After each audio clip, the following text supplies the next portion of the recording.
दोस्तों आप देख रहे हैं राइट भोजपुरी और आप लोगों को फिर से एक बार राइट भोजपुरी चैनल में स्वागत है। दोस्तों आप लोगों को बता दें कि ये तो कमाल ही हो गया।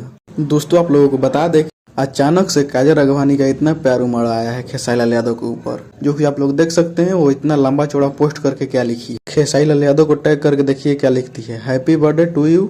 अब क्या ही लिखें, दुआ एंड खुशियाँ आपको अनगिनत मिले, यही प्रार्थना है। एंड थैंक यू इतना हिम्मत देने के लिए, मुझे मोटिवेट करने के लिए। Lots of love and success from me my family and me my friends, love you lot. और दोस्तों आप लोग बता दें कि पोस्ट काजल राघवानी ने की है अपने सोशल मीडिया अकाउंट से।